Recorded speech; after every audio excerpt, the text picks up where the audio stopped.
نحمدہ ونصلی ونسلم علی رسولہ الکریم اما بعد فاعوذ باللہ من الشیطان الرجیم بسم اللہ الرحمن الرحیم الا ان اولیاء اللہ لا خوف علیہم ولا هم یحزنون الذین آمنوا وکانوا یتقون وقال النبی صلی اللہ علیہ وسلم اصحابی کالنجوم بی مقتدیتم اہتدیتم صدق اللہ مولانا العظیم وصدق رسولہ النبی الکریم رب اشرح لی صدری ویسر لی امری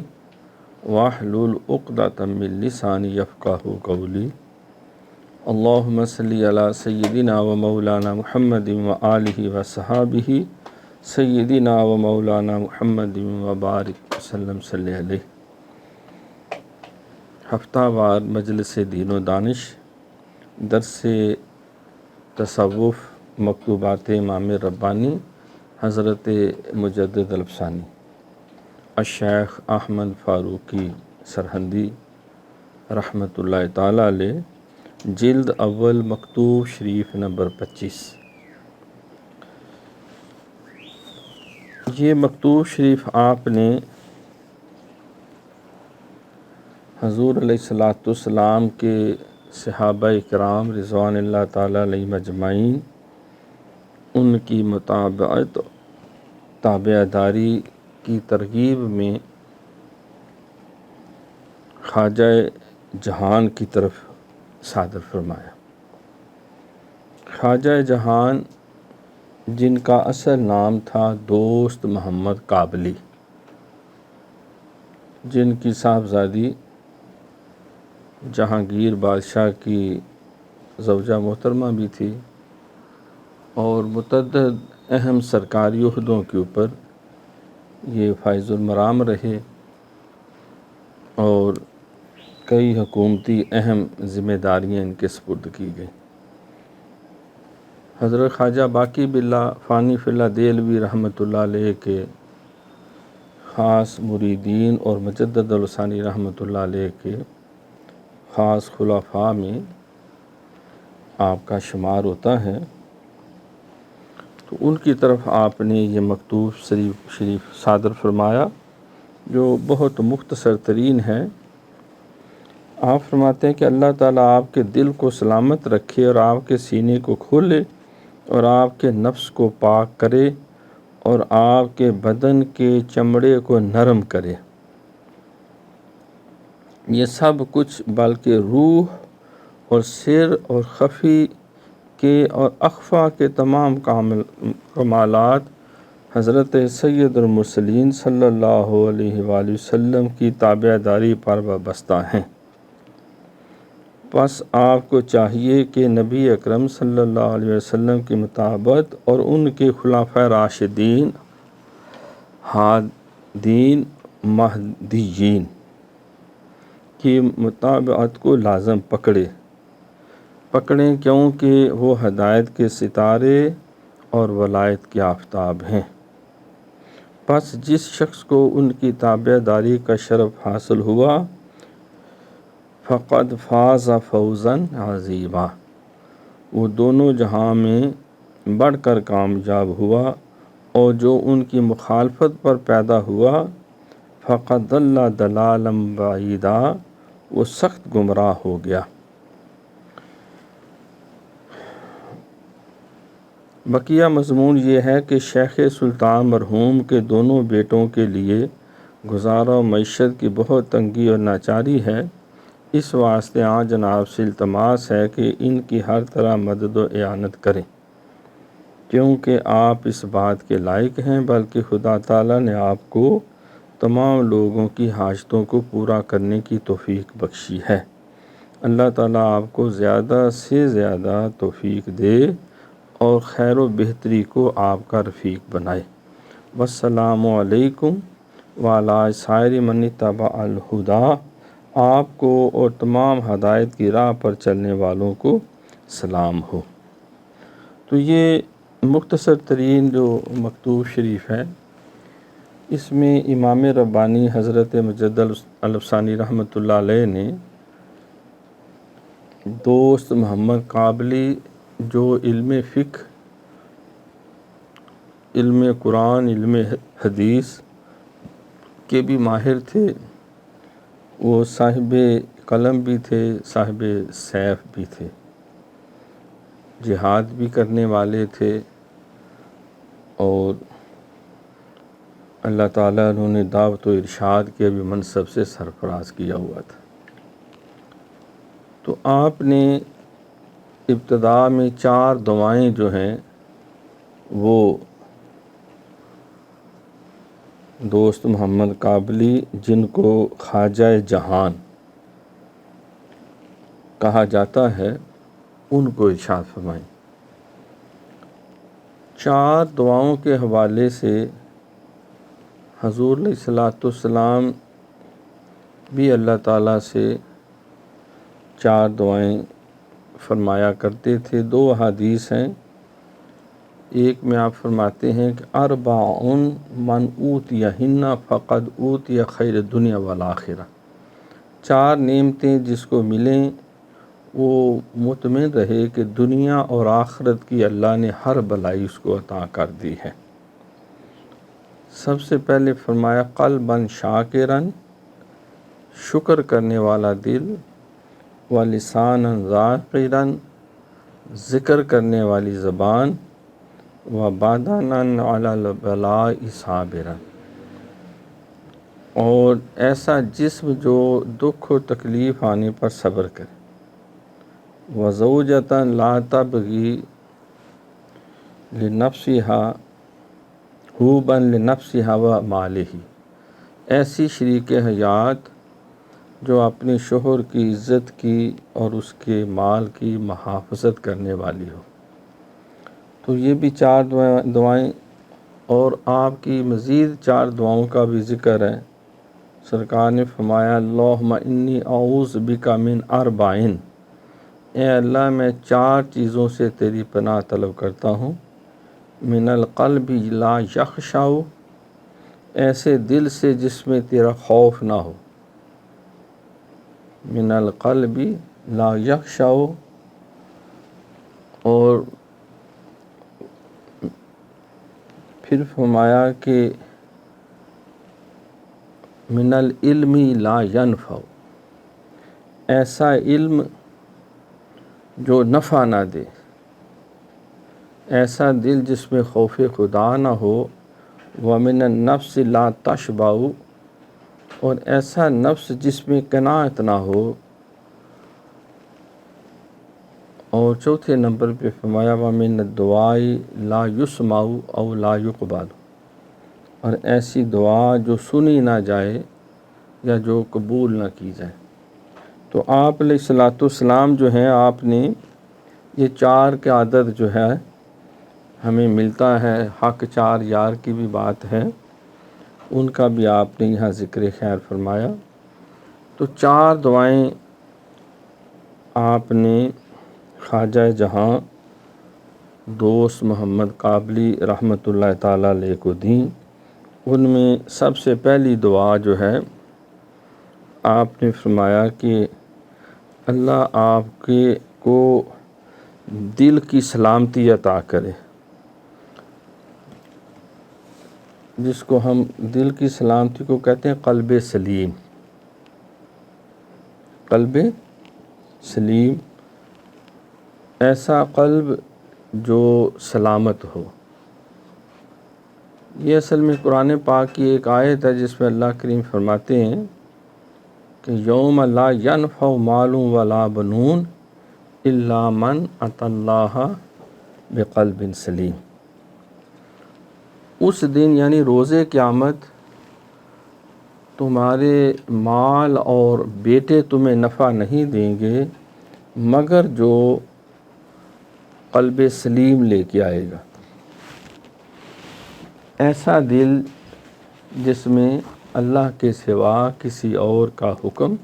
موجود نہ ہو، ایسا قلب جو ما سوا کی محبت سے خالی ہو۔ تو قلب کی سلامتی،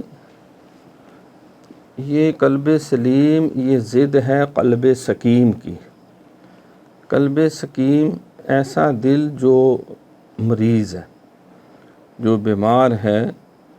فی قلوبہم مرض فزادہم اللہ مرضا، قرآن میں اللہ فرماتا ہے کہ ان کے دلوں میں مرض تھے، انہوں نے علاج نہ کیا تو ہم نے مرض کو بڑھا دیا۔ تو قلب سلیم کی ضد قلب سقیم۔ بعض قلب غلیظ بھی ہوتے ہیں۔ سرکار نے فرمایا کہ جب انسان گناہ کرتا ہے اور توبہ نہ کرے اور اصلاح نہ کرے تو ایک کالا نقطہ قلب پہ لگ جاتا ہے، پھر بڑھتے بڑھتے سارا دل کالا سیاہ ہو جاتا ہے، تو وہ قلب پلید ہو جاتا ہے اور انسان کے اندر کوئی نیکی اور خیر خواہی اثر نہیں کرتے۔ یہ بھی آپ کا فرمان ہے کہ خبردار، جسم میں ایک گوشت کا لوتھڑا ہے، اگر وہ ٹھیک ہو تو سارا جسم ٹھیک ہے، اور وہ خراب ہو جائے تو سارا جسم خراب ہو جاتا ہے۔ الا وہی القلب۔ تو ایک ہی آپ نے مختصر سے جملے میں قلب کی سلامتی کے ساتھ ہی گویا کہ ہر خیر وابستہ ہے۔ قلوب المومن عرش اللہ، مومنوں کا دل اللہ کا عرش ہے، لیکن جب وہ قلب سلیم ہو۔ علامہ نے بھی اپنے ایک شعر میں اس لفظ کو استعمال کیا کہ چاہتے سب ہیں کہ ہوں اوج ثریا پہ مقیم، لیکن پہلے کوئی پیدا تو کرے ویسا قلب سلیم۔ ہر ایک کا دل چاہتا ہے کہ ہم اوج ثریا پہ ترقی کرتے کرتے اللہ کے قرب کی آخری منزلیں طے کر لیں، لیکن علامہ نے فرمایا اس کی شرط یہ ہے کہ پہلے قلب سلیم۔ جب حضرت ابراہیم علیہ السلام کو اللہ نے فرمایا اذ قال رب اسلم قال اسلمت لرب العالمین، کہ اے ابراہیم علیہ السلام تو تسلیم ہو جا، تو عرض کیا اللہ میں تیری بارگاہ میں تسلیم ہو چکا۔ تو قلب اور روح اور جسم مکمل طور۔ دوسری آپ نے جو دعا دی، فرمایا کہ اللہ آپ کا انشراح صدر فرمایا، آپ کے سینے کو کھول دے۔ سینے کا کھل جانا مطلب کہ نیکی اور ہدایت کا دل میں جگہ بنا لینا، نیکی ہدایت کا شوق پیدا ہو جانا اور گناہوں سے نفرت پیدا ہو جانا۔ حضور علیہ السلام کی بھی یہ صفت ہے۔ اللہ نے فرمایا کہ الم نشرح لک صدرک، کیا ہم نے آپ کا سینہ کھول نہیں دیا؟ ووضعنا عنک وزرک، اور آپ کے سارے بوجھ اٹھا لیے۔ انقض ظہرک، جنہوں نے آپ کی کمر کو گویا کہ ٹیڑھا ہی کر دیا تھا۔ ورفعنا لک ذکرک، اور آپ کے لیے آپ کے ذکر کو بلند نہیں کیا۔ تو حضرت موسیٰ کلیم اللہ کو جب اللہ نے حکم دیا کہ جاؤ فرعون کے پاس، فإنہ طغیٰ، وہ سرکش ہو چکا ہے، اور اس کو جا کر ہدایت کی بات کرو اور اس کو سکھاؤ اور نرم لہجے میں گفتگو کرنا۔ تو حضرت موسیٰ کلیم اللہ نے عرض کی کہ مولا رب اشرح لی صدری ویسر لی امری واحلل عقدۃ من لسانی یفقہوا قولی۔ اے اللہ، اگر یہ ڈیوٹی مجھ سے لینی ہے تو پہلے میرا انشراح صدر کرو، میرا سینہ کھول دو تاکہ میری یہ بات سمجھیں اور ان کے دلوں میں میری بات جگہ بنائے۔ رب اشرح لی صدری ویسر لی امری، میرے کاموں کو میرے لیے آسان کر دے۔ آگے پھر یہ دوسرا مطالبہ بھی کیا کہ حضرت ہارون کو، میرا جو بھائی ہے بڑا، اس کو میرا وزیر بناؤ اور اسے نبوت عطا فرماؤ تاکہ مل کے ہم یہ ڈیوٹی سارا انجام دیں۔ تو معلوم ہوا یہ انشراح صدر یہ اللہ کا خاص عطیہ ہے۔ اللہ تعالیٰ قرآن مقدس میں ارشاد فرماتے ہیں آفامن شارح اللہ صدرہ للاسلام وہو علی نور من ربہ، پس جس کا ہم سینہ کھول دیتے ہیں اسلام کے لیے تو اس کو ایک نور دیتے ہیں، تو وہ ایک نور اس کے قلب میں آ جاتا ہے۔ معلوم ہے کہ انشراح صدر اس وقت ہوتا ہے جب قلب اللہ کے محبت اور اس کے کرم کے نور سے بھر جائے۔ تو یہ بھی اللہ کا خاص عطیہ ہوا۔ تو انشراح صدر ہو جانا، جب انشراح صدر انسان کے اپنے کانسیپٹس کلیئر ہوں تو دوسرے کو بھی بات سمجھا سکتا ہے۔ جب خود گم کی کیفیت میں ہو اور خود ان کلیئر ہو، بے یقینی کی کیفیت ہو، تو وہ اس کا ہر قدم پھر شکوک و شبہات میں ہی رہتا ہے۔ اس کو بھی علامہ اقبال رحمۃ اللہ علیہ نے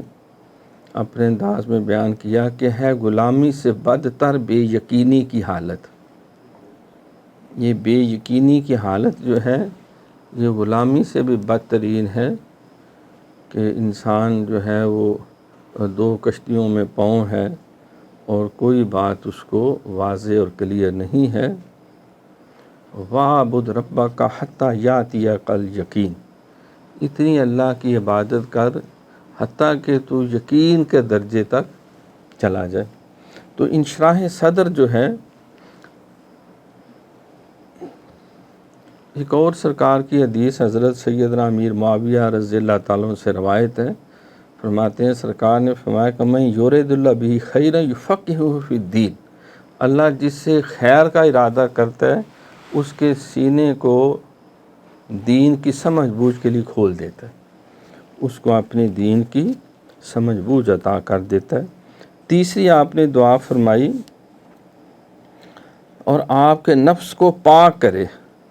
جس کو ہم تزکیہ نفس کہتے ہیں، جس کے اوپر ولایت کا انحصار ہے۔ قد افلح من تزکا، وہ کامیاب ہو گیا جس نے تزکیہ حاصل کر لیا، جس کے قلب اور روح کو، ظاہر اور باطن کو اللہ تعالیٰ نے ہر گناہ کی علائق سے پاک کر دیا۔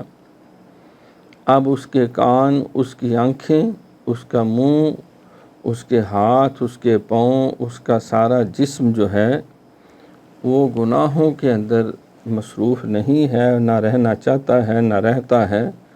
بلکہ وہ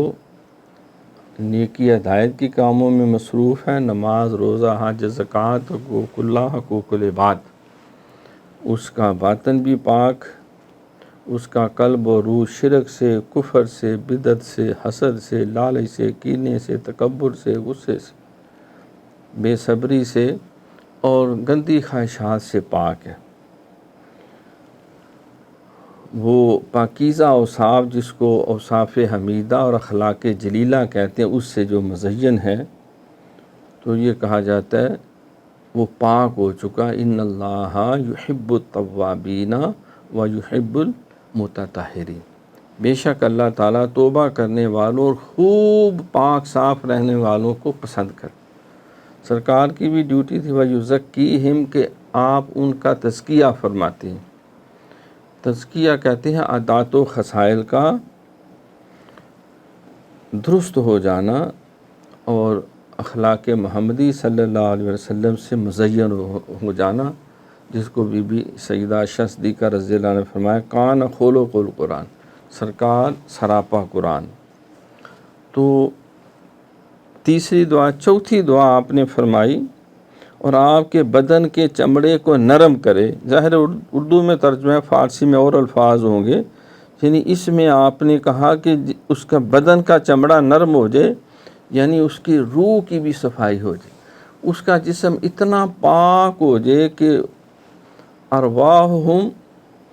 اجسامہم ارواحہم، ان کے جسم روحیں بن جاتی ہیں، یعنی ان کے جسم بھی نورانیت اور روحانیت کے فیض سے اتنے متصف ہو جاتے ہیں کہ ان کا جسم جو ہے وہ بھی ارواح والی ڈیوٹی دینی شروع کر دیتا ہے، جس طرح حضور علیہ الصلوۃ والسلام کا جو ہے وہ سایہ مبارک نہیں تھا۔ تو جسم کی لطافت جو ہے،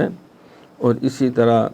اور بھی کئی بزرگان دین کے بارے میں ہے، حضرت خواجہ شمس الدین سیالوی رحمۃ اللہ علیہ ہمارے پاک و ہند میں سیال شریف کے بہت عظیم المرتبہ بزرگ، ان کے بھی تھا کہ ان کا سایہ نہیں تھا، اور حضرت سیدنا پیر میر علی شاہ گولڑوی رحمۃ اللہ آپ کو کہ ان کے مرید بھی تھے خواجہ شمس الدین سیالوی کے، تو زندگی کے آخری حصے میں کہتے ہیں کہ آپ کا سایہ بھی دھوپ میں بھی سایہ کوئی نہیں تھا، یعنی ان کا جسم مبارک اس قدر اللہ رسول کی محبت اور اتباع میں غرق ہو چکا تھا، نرم ہو چکا تھا، متاع بے بہا ہے درد و سوز آرزو مندی، مقام بندگی دے کر نہ لوں شان خدا بندی،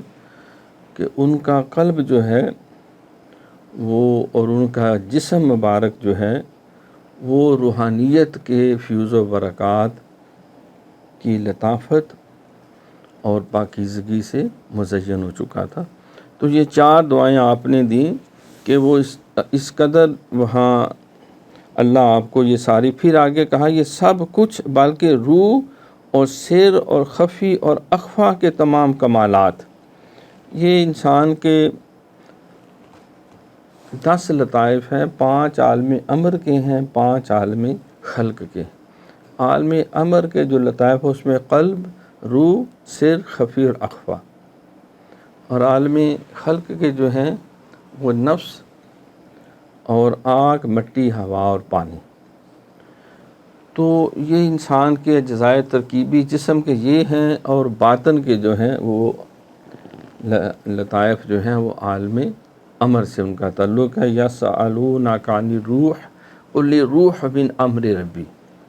آپ سے پوچھتے ہیں روح کے بارے میں، کہو یہ امر ربی ہے، یہ عالم امر کی چیز ہے۔ وما اوتیتم من العلم الا قلیلا،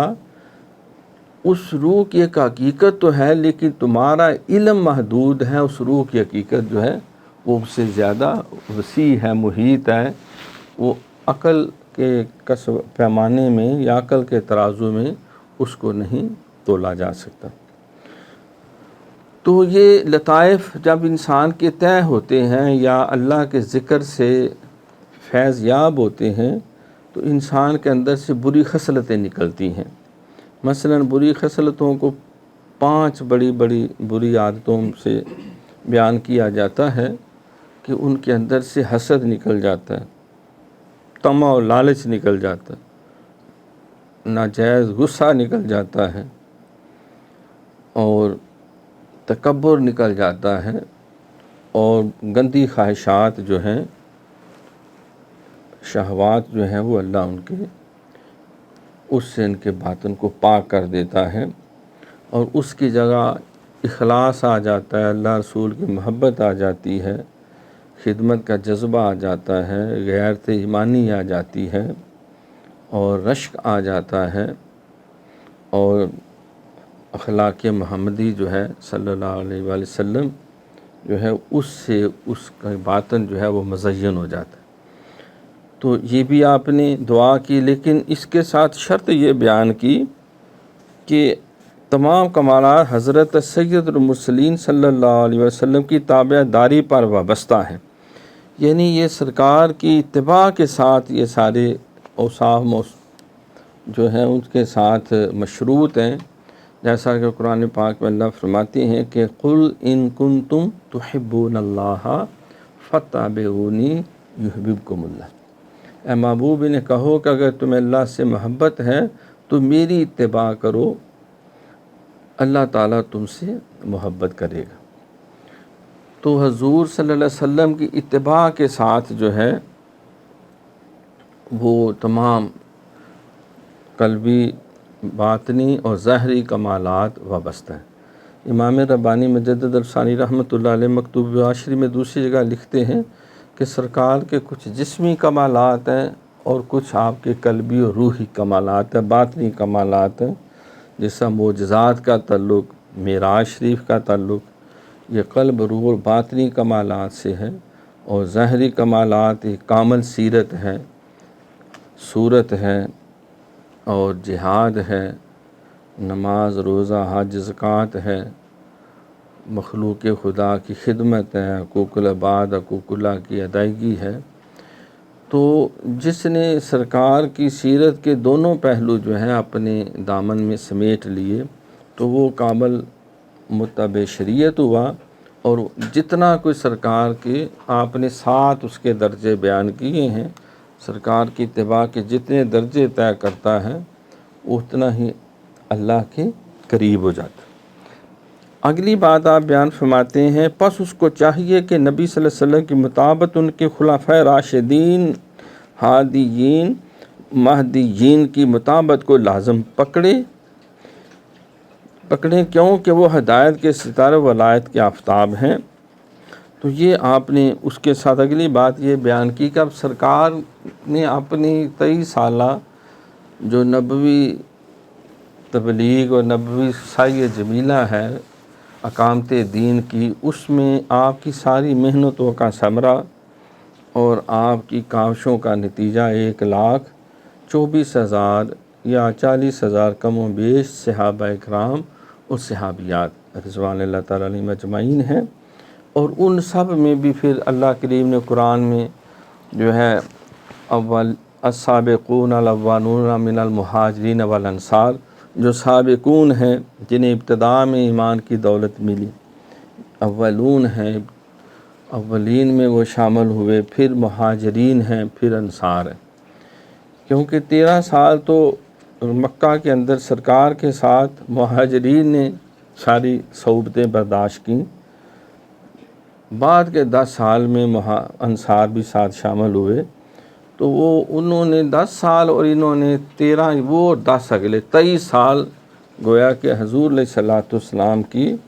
اتباع اور غلامی میں رہ کر انہوں نے دین کی سربلندی، اعلاء کلمۃ الحق کے لیے ہر قدم پہ حضور علیہ الصلوۃ والسلام کے ساتھ وفاؤں کا حق ادا کیا، اور ان میں بھی پھر جو اصحاب بدر ہیں 313، پھر ان میں بھی جو پھر خلفائے راشدین بنے امت نے، جن کو حضور علیہ الصلوۃ والسلام کے پردہ کر جانے کے بعد جو ہے وہ امت کا امیر اور سرکار کا کامل جانشین بنایا۔ سب سے پہلے سیدنا صدیق اکبر رضی اللہ تعالیٰ عنہ، پھر سیدنا فاروق اعظم رضی اللہ تعالیٰ عنہ، پھر سیدنا عثمان غنی رضی اللہ تعالیٰ عنہ، پھر سیدنا علی المرتضیٰ شیر خدا رضی اللہ تعالیٰ عنہ۔ تو یہ 4 خلفائے راشدین، اور سرکار نے ان کے بارے میں ارشاد فرمایا کہ میرے سارے صحابہ یہ رشد و ہدایت کے ستارے ہیں، تو جس کے پیچھے بھی چلو گے تم کامیاب ہو جاؤ گے۔ قرآن پاک کی 20 متعدد آیات بھری پڑی ہیں جن میں اللہ نے انہیں راشدون بھی کہا اور انہیں مہتدون بھی کہا، اور ان صحابہ کے لیے راضی اللہ عنہ و رضوا عنہ بھی، اللہ ان سے راضی، وہ اللہ سے راضی، بے شمار ان کو لقب عطا کیے، محمد رسول اللہ والذین معہ اشداء علی الکفار رحماء بینہم تراہم رکعا سجدا یبتغون فضلا من اللہ ورضوانا سیماہم فی وجوہہم من اثر السجود ذالک مثلہم فی التوراۃ ومثلہم فی الانجیل۔ تو وہ پوری سورہ فتح کی جو آخری آیت ہے اس میں بھی سرکار کے اور آپ کے صحابہ، بالخصوص حضرت علامہ جلال الدین سیوطی رحمۃ اللہ علیہ فرماتے ہیں کہ جو ترتیب سے معہو صدیق اکبر، اشداء علی الکفار فاروق اعظم، رحماء بینہم سیدنا عثمان غنی، تراہم رکعا سجدا یبتغون فضلا من اللہ ورضوانا حضرت علی المرتضیٰ شیر خدا۔ تو صحابہ کی عمومی صفات بھی ہیں، اور بالخصوص ان خلفائے راشدین اور ان کی خلافت کی ترتیب بھی۔ پھر سرکار کا یہ بھی فرمان ہے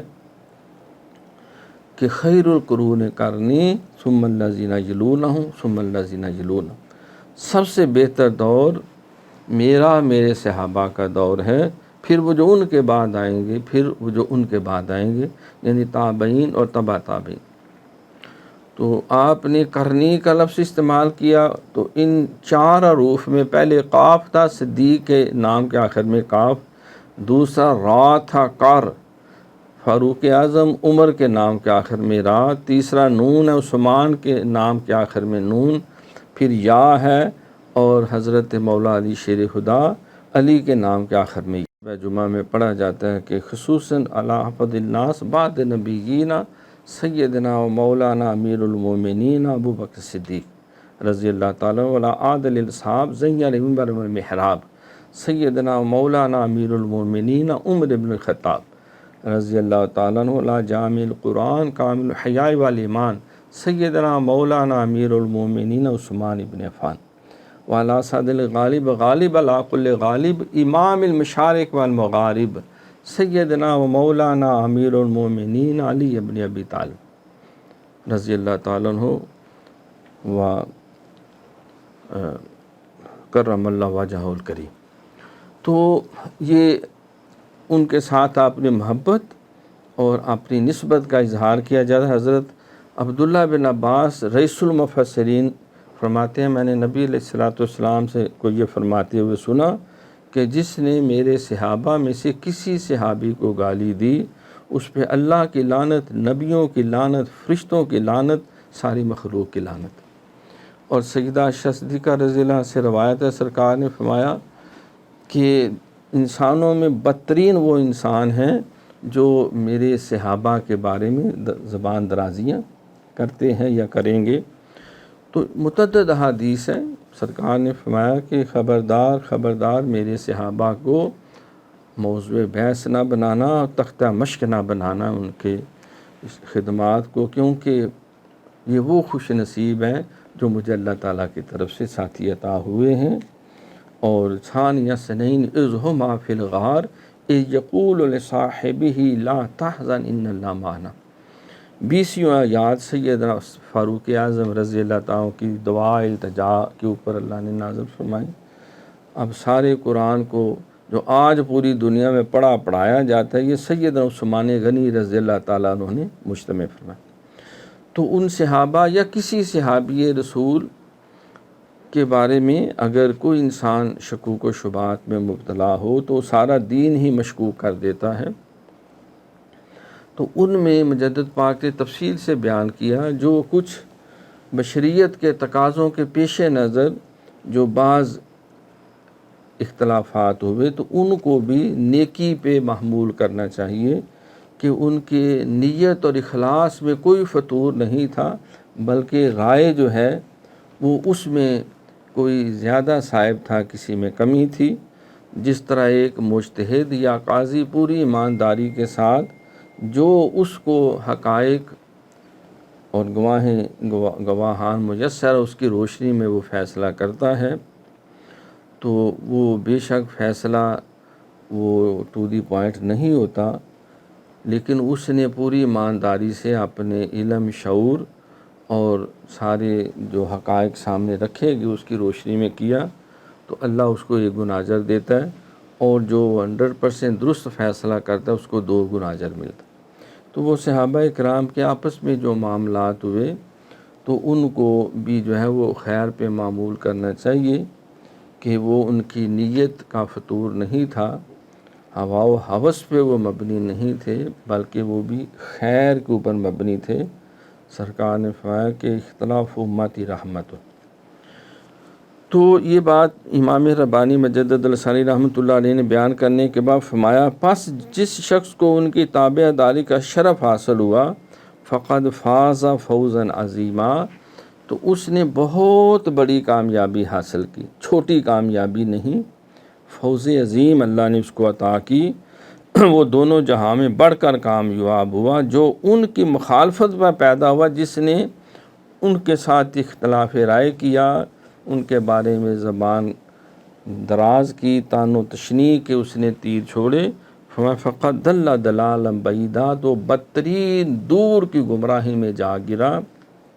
جس کے لیے کوئی راہ نجات نہیں ہے۔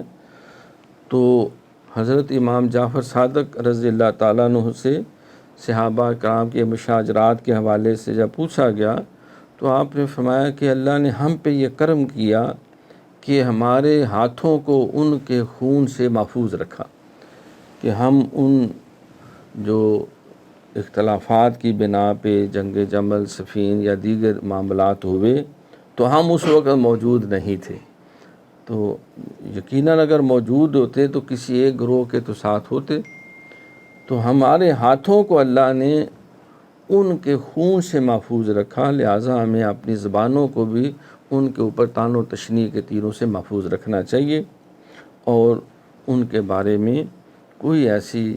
نازیبا بات جو انسان کسی عام مسلمان کے بارے میں بھی کرتے ہوئے 100 دفعہ ڈرتا ہے اور سرکار نے منع کیا، تو ان پاک ہستیوں کے بارے میں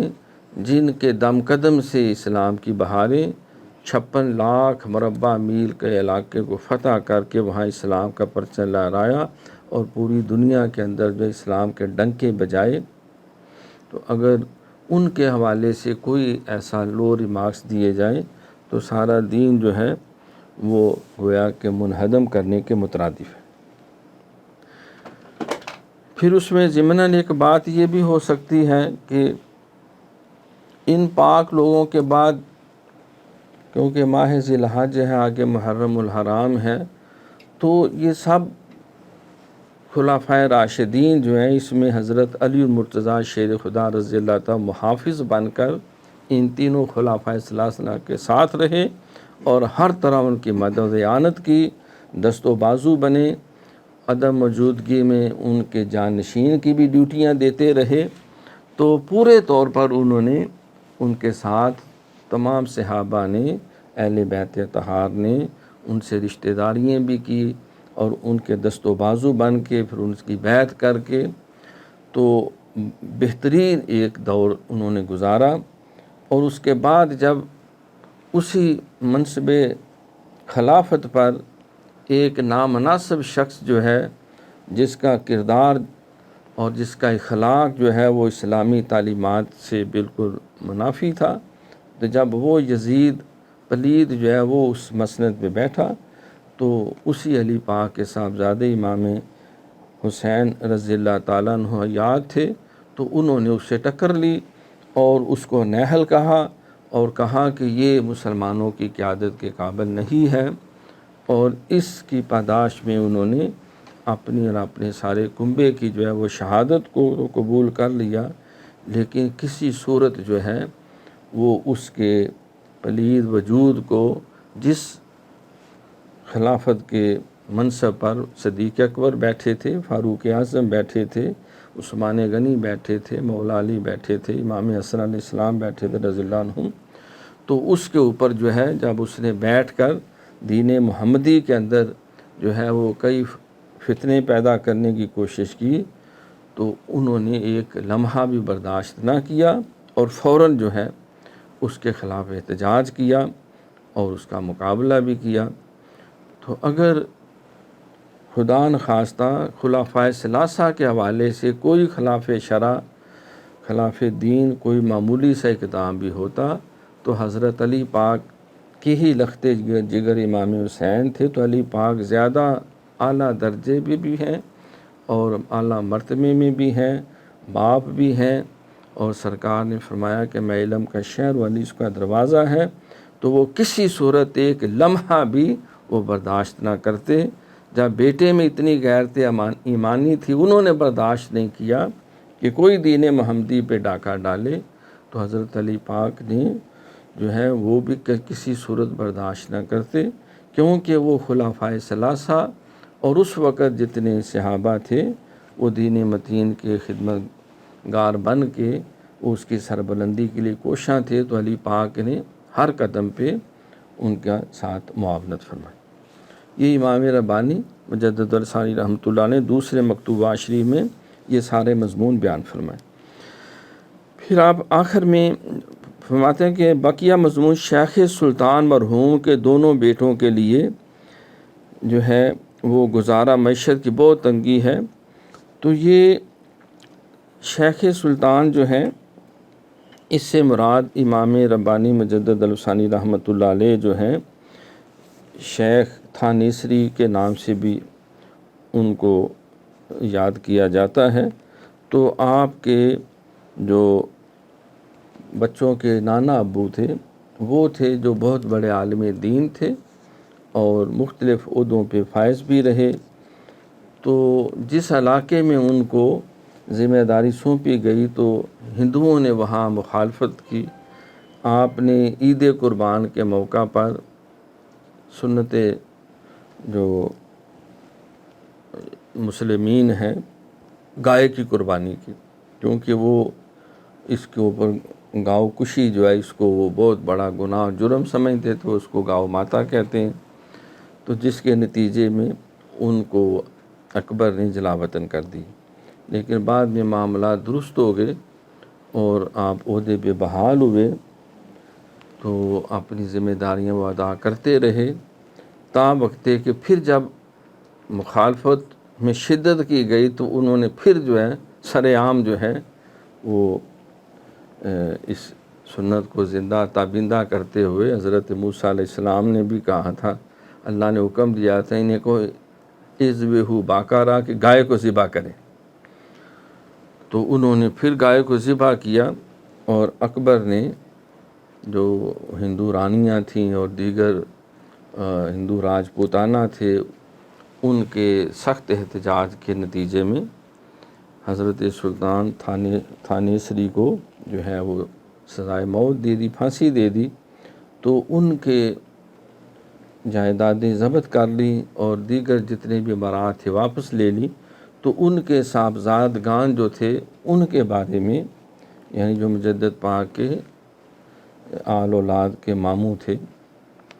رشتے میں، تو آپ نے ان کی بھی سفارش کی کہ وہ کچھ مسائل کا شکار ہیں، لہٰذا ان کی سرپرستی کریں، ان کی تائید کریں اور ان کی معاونت کریں، اور جو ان کی ضروریات ہیں ان کو وہ شرعی طریقے سے پورا کریں، کیونکہ اللہ نے آپ کو یہ توفیق بھی دی ہے۔ اللہ اختیار دے تو اس اختیار کو غریبوں کی داد رسی اور مظلوموں کی مدد اور حق کے بول بالا کے لیے استعمال کرنا، یہ اہل حق کا شیوا ہے۔ قرآن میں اللہ فرماتے ہیں کہ وَلِمَنْ خَافَ مَقَامَ رَبِّهِ جَنَّتَانِ، جو اللہ کے خوف سے وہ درست میرٹ پہ فیصلہ کرتا ہے تو باقیوں کو اگر ایک ایک جنت ملے گی اللہ ان کو 2 جنتیں عطا کریں گے۔ تو حکومت جو ہے وہ جو سربراہ ریاست ہے، مجدد صاحب فرماتے ہیں وہ جسم میں دل کی طرح ہوتا ہے، سید القوم خادمہم، اور عوام کی بھلائی جو ہے کلکم رائن و کلکم مسئول عن رعیتہ، اس کی ذمہ داری ہے کہ اپنی رعایا کی ضروریات زندگی کا، روٹی کپڑا مکان تعلیم علاج معالجہ اور دیگر جو بنیادی ضروریات ہیں ان کی بھرپور کفالت کرے۔ تو آپ نے مکتوب شریف میں لمبی ساری وضاحت ان کی دینی رہنمائی کے ساتھ ساتھ ان بچوں کی مالی اعانت کے حوالے سے بھی آپ نے سفارش فرمائی، جس سے پتہ چلا کہ جو دیندار ہیں یا اہل دین جو لوگ ہیں جو دین کی خدمت گزاری کے امور میں مصروف ہیں، تو ان کے لیے سفارش کرنا اور ان کے معاملات میں دستگیری کرنا اور دست و بازو بننا، یہ اللہ والوں کا طریقہ ہے، یہ مستحسن ترین عمل بھی ہے۔ تو ان باتوں کے ساتھ آخر میں پھر آپ نے دعا کی، والسلام علیکم وعلی سائر من اتبع الہدی، آپ کو تمام ہدایت کی راہ پر چلنے والوں کو سلام ہو۔ تو یہ بنیادی جو موضوعات ہیں جو مجدد صاحب نے یہ 25 نمبر مکتوب شریف میں بیان کیے، آپ کی خدمت میں پیش کیے۔ اللہ تعالی ہمیں ان کو سمجھنے اور اس سے بہرہ یاب ہونے کی توفیق عطا فرمائے، اور ہمارے شیخ و مرشد کے اللہ درجات بلند سے بلند ترین فرمائے، اور مجدد پاک کو اپنے قرب کے اعلیٰ درجوں سے فائز المرام فرمائے۔ وما علینا الا البلاغ المبین۔